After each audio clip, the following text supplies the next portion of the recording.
The blood-red horizon swallowed the last remnants of daylight as Julia Owens clutched her belongings tightly against her chest, tears streaming down her dirt-smudged face. The telegram, crumpled in her fist, contained just 8 words, but they had shattered her entire world. Father deceased. Return home unwelcome. Family relinquishes all responsibility. Salina, Kansas, 1876. The wind whipped across the empty train platform, carrying dust and broken promises as Julia stood frozen in disbelief. At 22, she had never imagined being truly alone. 3 years earlier, she'd left against her family's wishes to teach in a neighboring county. Her father's passing should have brought her home to mourn, not left her abandoned. "Miss, station's closing," the attendant called, locking the ticket booth. "Please," Julia said, her voice breaking. "I have nowhere to go." The attendant's sympathetic glance dissolved into a shrug. "Town's that way. Hotel might have a room if you've got money." Money. The little she had wouldn't last more than a night or two. Julia gathered her courage along with her single trunk and walked toward the dim lights of Salina, each step heavier than the last. Her family's rejection burned like a physical wound. After her mother's death years before, relations had been strained, but she never imagined they'd close ranks entirely against her. The setting sun had taken any warmth with it, and Julia shivered as she approached the hotel. The vacancy sign flickered in the window, but the rates posted beside it made her heart sink. 2 nights. She could afford just 2 nights before destitution. "Need help with that trunk, madam?" The deep voice startled her. Julia turned to find a tall figure emerging from the shadows. Her hand instinctively tightened around her bag until the light from the hotel fell across his face. He wore a wide-brimmed hat pulled low, but she could see kind eyes beneath it. Rough stubble covered his jaw, and his clothes bore the dust of the trail. "I'm fine, thank you," she answered automatically, though the trunk was growing heavier by the second. He tilted his head slightly. "No offense intended, but you look like you're about to drop it on your foot." He didn't reach for her belongings, maintaining a respectful distance that somehow eased her apprehension. "I'm quite capable," Julia insisted, even as her arms trembled with the effort. A small smile touched his lips. "Never doubted it. Name's Henry Keller. Most folks call me Hank." He touched the brim of his hat. "Just arrived in town myself. Reckon we're both strangers here." The trunk slipped from Julia's grasp before she could respond, landing with a dull thud that sent a cloud of dust into the evening air. She closed her eyes in defeat. "Now, would you allow me?" Henry asked, already bending to lift her trunk with ease. Too exhausted to protest further, Julia nodded. "Thank you, Mr. Keller." "Hank," he corrected. "And you are Julia Owens." He studied her face for a moment, his expression unreadable in the fading light. "You've had a rough day, Miss Owens. Let me help you get settled." Inside the hotel, Julia approached the front desk with as much dignity as she could muster. The clerk eyed her suspiciously, his gaze darting to Henry, who stood a respectful distance behind her. "1 room," Julia said firmly. "Just for me." The clerk named a price that made her wince, but she counted out the money carefully. As she signed the register, she noticed Henry speaking quietly with the hotel owner who had emerged from a back room. Their conversation was brief, and the owner nodded several times. After collecting her key, Julia turned to thank Henry for his assistance. "Mr. Keller, Hank, thank you for your kindness." "My pleasure, Miss Owens." He set her trunk down gently. "If you don't mind my asking, what brings you to Salina?" The question, innocent as it was, brought fresh tears to her eyes. She blinked them away rapidly. I'm not entirely sure anymore." Henry's expression softened. "I understand more than you might think." He glanced toward the hotel owner and back to Julia. "I've taken a job here as it happens." Starting tomorrow, I'll be helping with repairs and maintenance. If you need anything, just ask for me." Julia nodded, grateful but wary. "Thank you again." In her small room, Julia sank onto the bed and finally allowed herself to weep. The telegram lay unfolded on her lap, its cruel message blurring through her tears. Her family home in Topeka had always been cold after Mother died, but now it was closed to her entirely. Her sister had married well, embracing their father's business connections. Her brother had joined a law practice back east. They had both made choices her father approved of, unlike Julia, who had insisted on independence, on teaching, on following her own path. And now she was paying the price. Morning came too quickly. Julia dressed carefully in her second-best dress, determined to find employment. Her teaching credentials might be of use, though Salina already had a schoolteacher from what she'd gathered. Still, there might be families wanting private instruction for their children. The hotel dining room was nearly empty when she descended for breakfast. A middle-aged woman approached with coffee. "You must be Miss Owens," she said warmly. "I'm Martha, the owner's wife. We don't usually serve breakfast, but I thought you might appreciate something hot this morning." Surprised by the unexpected kindness, Julia stammered her thanks. "Our new handyman mentioned you arrived late last night," Martha continued, setting down a plate of eggs and toast. "Hank's a good judge of character. Said you seemed like a lady in need of a bit of consideration." Julia felt a flush of embarrassment mingled with gratitude. That was very thoughtful of him. He's outside fixing that broken step that's been driving Thomas mad for weeks. Martha wiped her hands on her apron. "Now eat up, dear. Food's included with your room for now." "For now?" Julia asked, confused. Martha smiled. "Thomas and I have been talking. We could use some help with the books and correspondence. I noticed you signed your name as Miss Owens, teacher, in our register. If you're interested in work, we might be able to arrange something." Hope fluttered in Julia's chest for the first time since receiving the telegram. "I would be very interested, Mrs. Call me Martha, dear, and we can discuss the details after you've eaten. A room would be part of your compensation, of course." By midday, Julia had secured employment at the Frontier Hotel. Her responsibilities would include managing correspondence, keeping the books, and occasionally helping with guests. The salary was modest, but with room and board included, it was a lifeline she hadn't dared hope for. As she organized the cluttered desk that would become her workspace, Julia heard the sound of hammering from outside. Through the window, she watched Henry Keller replacing boards on the hotel's front porch. His movements were efficient, his concentration complete. She wondered about his story, what had brought him to Salina at the same time as her. When he glanced up and caught her watching, Julia quickly looked away, embarrassed.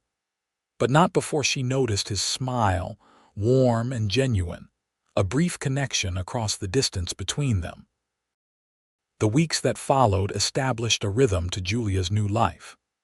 She rose early, managed the hotel's business affairs through the morning, and often spent afternoons in the small town library, seeking solace in books. She wrote to her former employers, explaining her situation and requesting references for private tutoring. Responses were slow to arrive, but she maintained hope. Henry's presence at the hotel became a constant she found herself looking forward to. He worked tirelessly, repairing everything from leaky roofs to broken furniture. Unlike many men she'd encountered, he treated her with quiet respect, never presuming familiarity but always ready with a kind word or assistance when needed. They often found themselves taking meals together in the hotel kitchen after the dining room had closed. Martha seemed to encourage these encounters, finding reasons for them both to be present when she served her famous apple pie or fresh bread. "How did you learn carpentry?" Julia asked one evening as they shared the last slices of Martha's cherry pie. Henry's eyes crinkled at the corners when he smiled. My father was a cabinet maker. I spent my childhood in his workshop, learning how wood speaks if you listen closely enough. And yet you're not a cabinet maker yourself. A shadow passed across his face. War changes things. After serving in the cavalry, I found I couldn't settle in one place. Been drifting since '65, taking jobs where I find them. That's a long time to wander, Julia observed softly. Henry nodded, studying his coffee. Reckon it is. What about you, Miss Owens? What brought you to Salina? Julia hesitated. She hadn't shared her circumstances with anyone except Martha and Thomas, and even then only the practical details. My family. We had a disagreement about my choice of profession. When my father passed recently, I found myself unwelcome at home. I'm sorry about your father, Henry said, his eyes holding genuine sympathy. Thank you. Julia looked down. We weren't close these past few years, but it was still a shock. Family can be complicated, Henry agreed. My own parents didn't approve of my joining the Union Army. Father was from Kentucky originally. Had Southern sympathies. Did you reconcile? Julia asked, hoping for a story with a happier ending than her own. Henry's smile turned sad. Never got the chance. Their farm was raided while I was away. Both killed. I'm so sorry, Julia whispered, instinctively reaching across the table to touch his hand. The moment their hands connected, something shifted between them. A simple gesture of comfort. Yet Julia felt a warmth spread through her that had nothing to do with the kitchen stove. Henry's hand turned beneath hers, his calloused fingers gently squeezing her own before they both withdrew.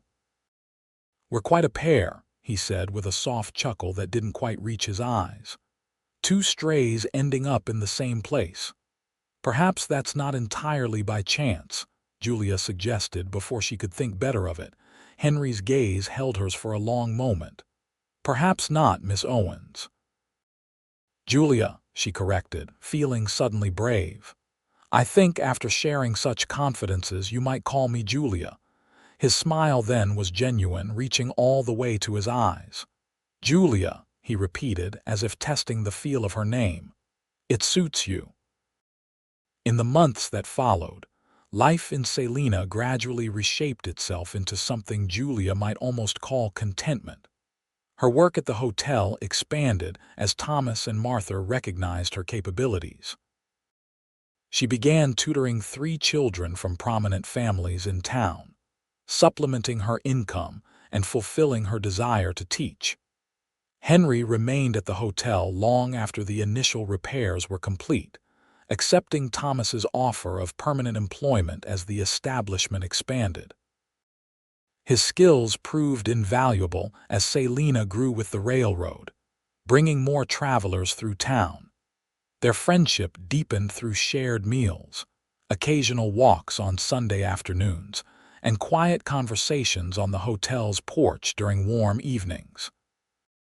Julia found herself watching for him each morning, her heart lightening whenever he appeared with his toolbox and ready smile. She had written to her siblings twice since arriving in Salina. Her sister Margaret had replied once with a brief, formal letter explaining that their father's estate had been settled, with Julia's portion a paltry sum representing her willful abandonment of family obligations forwarded to the hotel. Her brother James hadn't responded at all. The pain of their rejection had dulled with time, though it never fully disappeared. Julia found herself wondering if she might have done things differently, if there had been a way to maintain both her independence and her family ties. On her darkest days, she questioned whether her choices had been worth the cost. It was after one such day, when a particularly cutting letter from a distant aunt arrived, that Henry found her on the hotel's back porch, staring into the sunset with tear-stained cheeks. Bad news. He asked gently, maintaining a respectful distance. Julia handed him the letter wordlessly. He read it quickly, his expression darkening. "This is unkind," he said finally, returning the paper to her. "And unfair." "But perhaps true," Julia whispered. "Maybe I was selfish, putting my own desires above family loyalty." Henry leaned against the porch railing, considering her words. Teaching children is selfish. Wanting to make your own way in the world instead of marrying whoever your father chose is selfish. He shook his head. "No, Julia. There's nothing selfish about following your heart's true calling." His defense warmed her, though doubt still lingered. "My aunt says I broke my father's heart."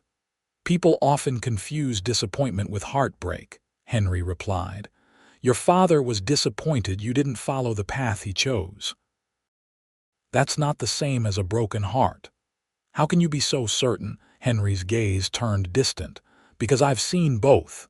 Disappointment fades or turns to anger. True heartbreak changes you forever." He looked back at her, his eyes softening.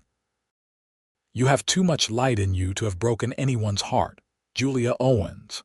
Something in his tone made her breath catch. They stood in silence as the sun dipped below the horizon, painting the sky in brilliant oranges and pinks. When Henry finally spoke again, his voice was quiet but determined. "Would you allow me to escort you to the Founders' Day social next Saturday?" As more than friends, the question hung between them, transforming the air with possibilities.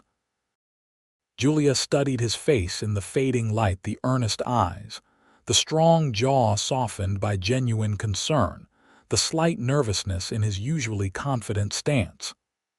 "I would like that very much," she answered, her voice steady despite the flutter in her chest. Henry's smile could have outshone the sunset. "I'll wear my Sunday best." "And I'll expect you to dance at least 3 dances with me," Julia said, surprising herself with her boldness. "I was hoping for every dance," Henry replied, his eyes twinkling. "But I suppose I should allow the other gentlemen of Salina some small chance." Julia laughed, her earlier melancholy forgotten. "We shall see, Mr. Keller. We shall see." The Founders' Day social transformed the town square into a festive gathering, with lanterns strung between trees and tables laden with food prepared by Salina's finest cooks. A small band played lively tunes as couples spun across a wooden platform constructed for dancing. True to his word, Henry arrived at the hotel in his Sunday suit, hat in hand and hair neatly combed. His expression when Julia descended the stairs in her best blue dress, the one she'd carefully altered and refreshed for the occasion, made every stitch worthwhile. "You are beautiful," he said simply, offering his arm. The evening passed in a whirl of music, laughter, and conversation. Henry proved to be an excellent dancer, guiding Julia through waltzes and reels with surprising grace for such a tall man. They shared cool lemonade between dances, and Henry proudly introduced her to townspeople she hadn't yet met, his hand warm at the small of her back. "Everyone seems to hold you in high regard," Julia observed as they walked along the perimeter of the square, taking a brief respite from the festivities. "I've tried to make myself useful," Henry replied. "A man is measured by his actions, not his words." "Is that why you've stayed in Salina so long? To be useful?" Henry stopped walking, turning to face her in the gentle glow of distant lanterns. "I stayed because of you, Julia. I think you know that." Her heart hammered against her ribs. "I hoped," she admitted, "but I wasn't certain." "Then let me be clear." He took both her hands in his. "I've wandered for years, never finding a place that felt like home. Then I saw you on that train platform, looking lost but still determined, and something changed. Each day I've known you has only strengthened that feeling." Julia squeezed his hands. "I was truly lost that night, not just without direction but without hope. You helped me find both." "May I kiss you, Julia?" Henry asked, his voice barely above a whisper. In answer, she rose on her tiptoes, her heart soaring as his lips met hers. The kiss was gentle, almost reverential, but with an underlying passion that promised more. When they parted, Julia felt as though her whole world had shifted, realigning itself around this moment, this man. "I think I'm falling in love with you, Henry Keller," she confessed, the words slipping out before she could consider their wisdom. His smile was radiant. "I don't think I'm falling, Julia. I know I already have." The remainder of summer flowed like a sweet, lazy river. Julia and Henry's courtship became the subject of gentle teasing from Martha and Thomas, who claimed they'd predicted it from the first night. They spent every free moment together, discovering shared interests in books and music, debating politics and philosophy, or simply enjoying comfortable silences. On picnics beyond the town's boundaries, Henry shared stories of his time in the cavalry and his travels afterward. Julia spoke of her teaching experiences and her dreams of someday opening her own small school. Their pasts unfolded gradually between them, each revelation strengthening the bond they were building. It was during one such picnic, beneath the sprawling branches of an old oak tree, that Henry first mentioned his land. "I own 100 acres about 15 miles west of town," he said, almost casually. "Bought it with my army pay years ago, though I've never done much with it." Julia sat up straighter. "You own land. You've never mentioned it before." Henry looked slightly embarrassed. "Never seemed important. It's just been sitting there while I drifted. Has a small cabin I built one summer when I passed through, nothing fancy." "Why haven't you settled there?" Julia asked, curious about this new revelation. "Didn't have a reason to stay," he answered, his eyes holding hers. "Was always looking for something, though I couldn't have named it. Now I think I was looking for you."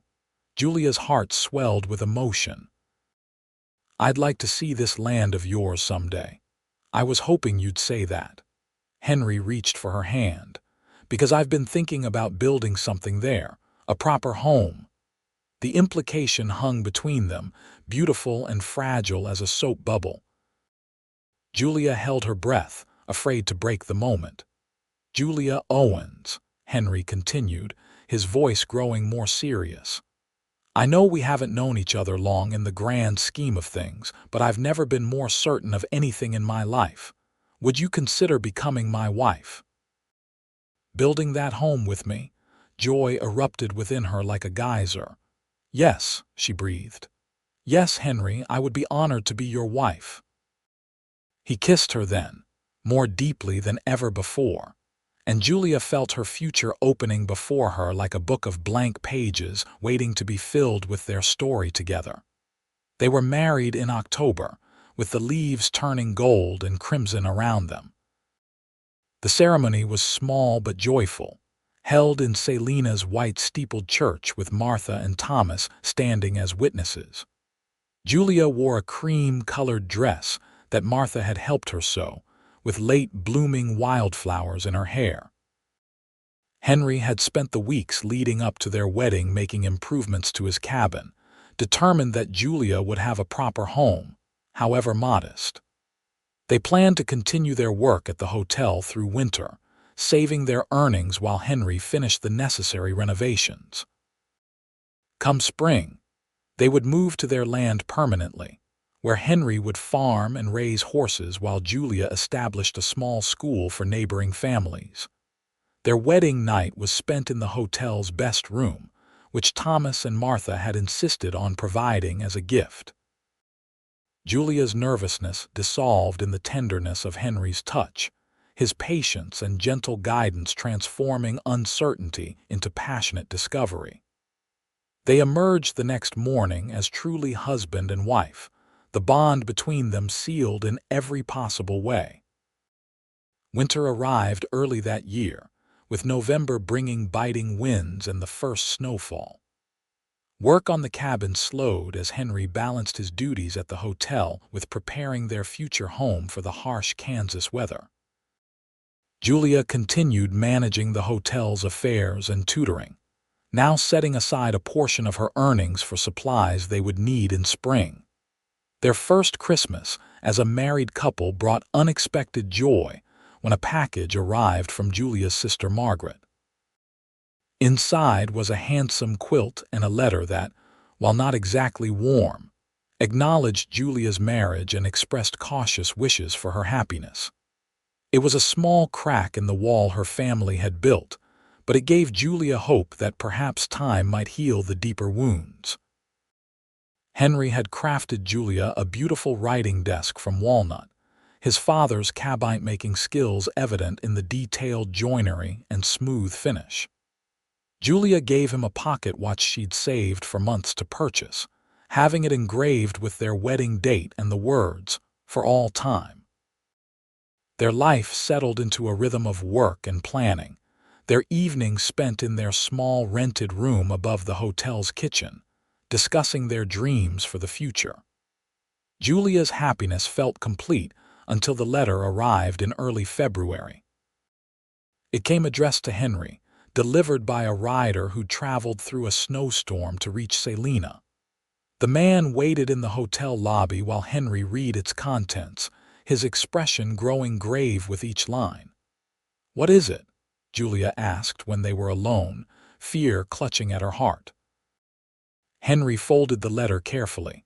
"My cousin William has died, influenza. His wife passed last year and now their son is alone."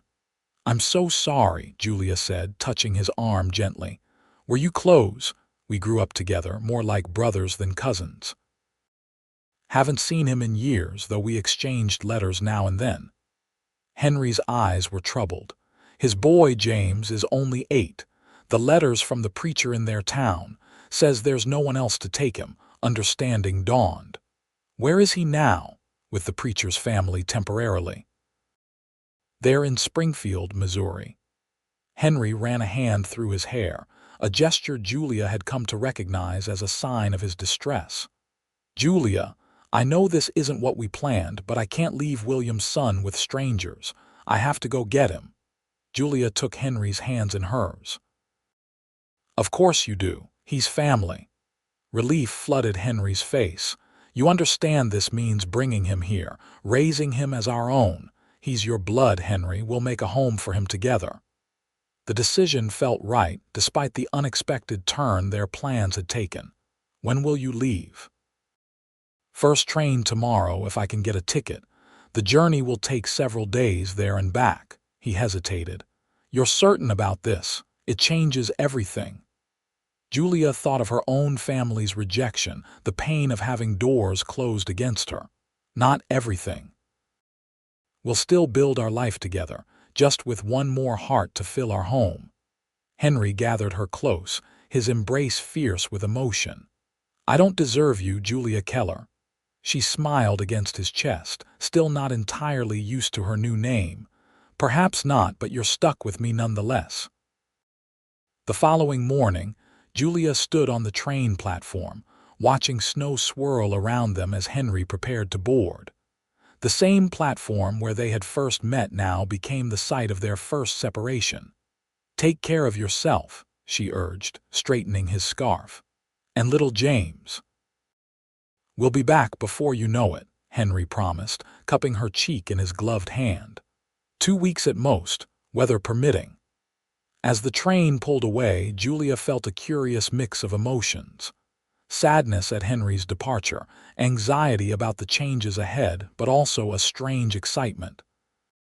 They would be a family not the way she had imagined, but perhaps exactly as it was meant to be. The days stretched endlessly without Henry. Julia threw herself into work, taking inventory of what they would need for a child, rearranging their small room to accommodate another bed, preparing for their eventual move to the cabin. She wrote to her sister Margaret, sharing news of the boy who would soon join their household, wondering if this might further soften her family's stance. A week passed, then 10 days. Heavy snowfall delayed trains across the region.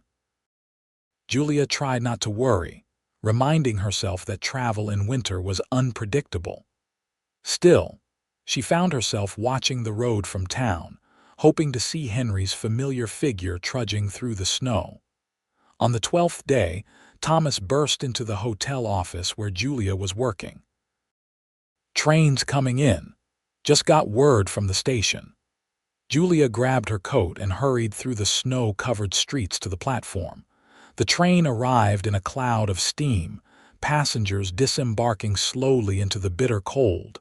And then there he was. Henry, looking tired but relieved, a small boy clutching his hand tightly. James was thin and pale, with dark circles under eyes too old for his young face. His clothes were worn but clean, his single small bag clutched in his free hand. When he saw Julia, he moved slightly closer to Henry, uncertain. "James," Henry said gently, "this is my wife Julia. She's been very excited to meet you." Julia knelt in the snow, bringing herself to the boy's eye level. "Hello, James. I'm so glad you're here. We've prepared a warm room for you at the hotel, and Martha has made her famous chicken stew for supper." The boy studied her silently, then looked up at Henry for reassurance. "It's all right," Henry encouraged. "Julia is the kindest person I know. You can trust her." James looked back at Julia, his small face solemn.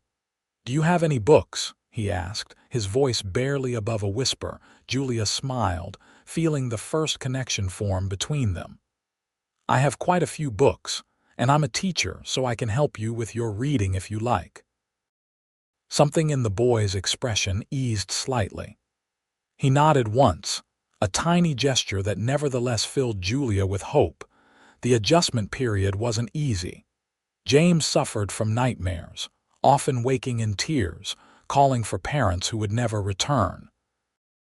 He was quiet during the day, observing everything with wary eyes, speaking only when directly addressed. He followed Henry like a shadow whenever possible, panic flickering across his face if his cousin moved out of sight. Julia approached the boy with gentle patience, never pushing but always making herself available. She read to him each night, introduced him to Martha's cooking and Thomas's stories, and gradually coaxed him into helping with simple tasks that gave him a sense of purpose. Henry watched his wife with growing admiration. "You're remarkable with him," he told her one night after James had finally fallen asleep. "I was worried about how he would adjust, but you've made it so much easier." "He's a wonderful boy," Julia said truthfully. "He just needs time to feel safe again." She hesitated, then added, "I understand what he's feeling in some ways. The loss of family, the uncertainty of where you belong." Henry drew her close. "You both belong with me. I hope you know that with absolute certainty." As February turned to March, James began to emerge from his shell. He started helping Julia with her tutoring sessions, proud to hand out papers or demonstrate his own improving reading skills. He followed Henry around the hotel, learning to use simple tools and beaming under his cousin's praise. One evening, as Julia was tucking him into bed, James asked the question she'd been expecting. "Are you going to be my new mother now?" Julia sat on the edge of his bed, choosing her words carefully. "I can never replace your mother, James. She will always be your mother, and it's important that you remember her.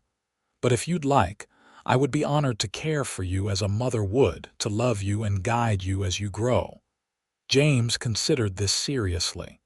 "And Cousin Henry would be like my father." "Yes, exactly like that." The boy nodded, seemingly satisfied. "I think I would like that."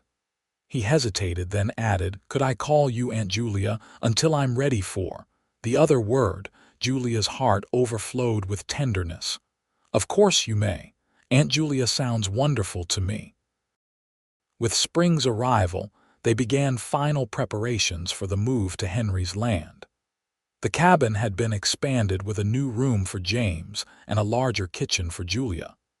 Henry had plowed fields for planting and built a sturdy corral for the horses he planned to raise. The morning of their departure from Salina dawned clear and mild. Martha and Thomas stood on the hotel porch, waving as the wagon pulled away, loaded with their belongings. Julia had secured positions tutoring children from 3 homesteads near their new home, the beginnings of the school she hoped to establish. James sat between them on the wagon seat, pointing excitedly at birds and animals as they traveled. His transformation over the past months had been remarkable. His face had filled out, color returned to his cheeks, and smiles came more readily each day. "Are we almost there?" he asked for the 10th time. Henry laughed. "Almost, partner. See those trees on the horizon? Our land starts just beyond them." As they crested the final hill, their new home came into view. The cabin stood solid and welcoming, smoke already rising from the chimney thanks to a neighbor Henry had asked to prepare for their arrival. A small barn stood nearby, and freshly turned earth awaited the seeds they had brought. "It's not much," Henry said, suddenly anxious about Julia's reaction. "Not compared to your family home in Topeka." Julia squeezed his arm. "It's perfect, Henry, it's ours." That night, after James had fallen asleep in his new room, exhausted from exploring every inch of their property, Henry and Julia sat on the porch steps, watching stars appear in the darkening sky. "Happy?" Henry asked, his arm around her shoulders. Julia rested her head against him. "Happier than I ever imagined possible. When I arrived in Salina that night, I thought my life was ending. Instead, it was just beginning." "You saved me too, you know," Henry said softly. "I'd been wandering so long I'd forgotten what it meant to belong somewhere, to someone." "We saved each other," Julia corrected. "And now we're saving James." Henry kissed her tenderly. "I love you, Julia Keller. And I love you, Henry Keller, now and always." In the years that followed, the small cabin expanded as their family grew. A daughter, Elizabeth, joined them the following spring, her birth heralded by a magnificent rainbow after a brief storm.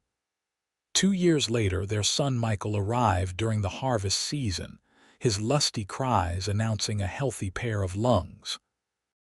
James blossomed into a thoughtful young man with his cousin's talent for woodworking and Julia's love of books. He became an attentive big brother, proudly teaching the younger children to ride horses and identify wildflowers. Julia's school grew steadily, eventually occupying a proper building constructed by Henry and neighboring men. She taught children from miles around, her reputation for kindness and excellence drawing families who valued education for their sons and daughters alike. Henry's horse breeding business prospered, his animals known throughout Kansas for their quality and temperament. The farm expanded to include cattle and crops, providing stability and comfort for their growing family. Life wasn't without challenges. Droughts tested their resilience, illness occasionally swept through the region, and the isolation of farm life sometimes weighed heavily, particularly in winter. But through it all, Henry and Julia faced each obstacle together, their partnership only strengthening with time. On a warm evening in their 10th year together, Julia sat at her writing desk, composing a letter. A knock at the door interrupted her thoughts. "Special delivery," Henry announced, entering with a small package. "Just arrived with Jenkins when he brought those new harnesses." Julia recognized her sister Margaret's handwriting immediately. Their correspondence had grown more regular over the years, though Margaret had never visited. Inside the package was a silver frame containing a portrait of their parents, along with a note. "Found this while clearing the attic. Thought you might want it for your children. Father would have been proud of what you've built, though he was too stubborn to admit it. Perhaps it's time for your family to visit Topeka. The door is open." Tears blurred Julia's vision as she passed the note to Henry. "After all these years," she whispered, Henry read it quickly, then knelt beside her chair. "Will you go?" Julia studied the portrait, seeing her father's stern face and her mother's gentle eyes. "Yes," she decided. "Not for me, but for our children. They should know their family, all of it." Henry nodded, understanding as always. "We'll go when the harvest is in, as a family." That night, as moonlight spilled through their bedroom window, Julia reflected on the journey that had brought her here. From the desolation of that train platform in Salina to the rich fullness of the life she now led, it seemed almost miraculous. Her family had closed their door, cutting her off from everything familiar. But Henry had opened his, offering not just shelter but a love that had transformed them both.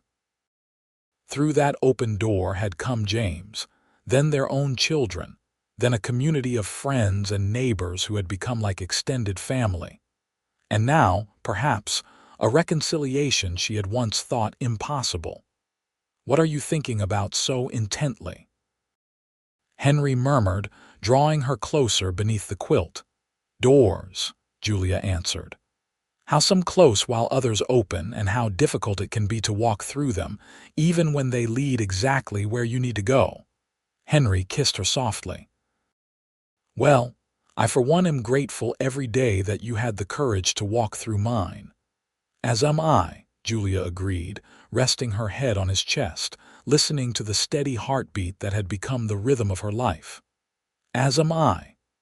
In late autumn, the Keller family journeyed to Topeka. The reunion with Julia's siblings was awkward at first, years of separation creating a distance that couldn't be bridged in a single day. But the children, unencumbered by past grievances, formed immediate bonds with their cousins. James charmed Julia's sister with his polite manners and thoughtful questions. Elizabeth's resemblance to Julia's mother softened even her brother's reserve. Standing in her childhood home, now owned by her sister's family, Julia felt not the painful longing she had expected but a peaceful acceptance. This place had shaped her, but it was no longer home. Home was a sunlit cabin on the Kansas prairie, filled with laughter and love.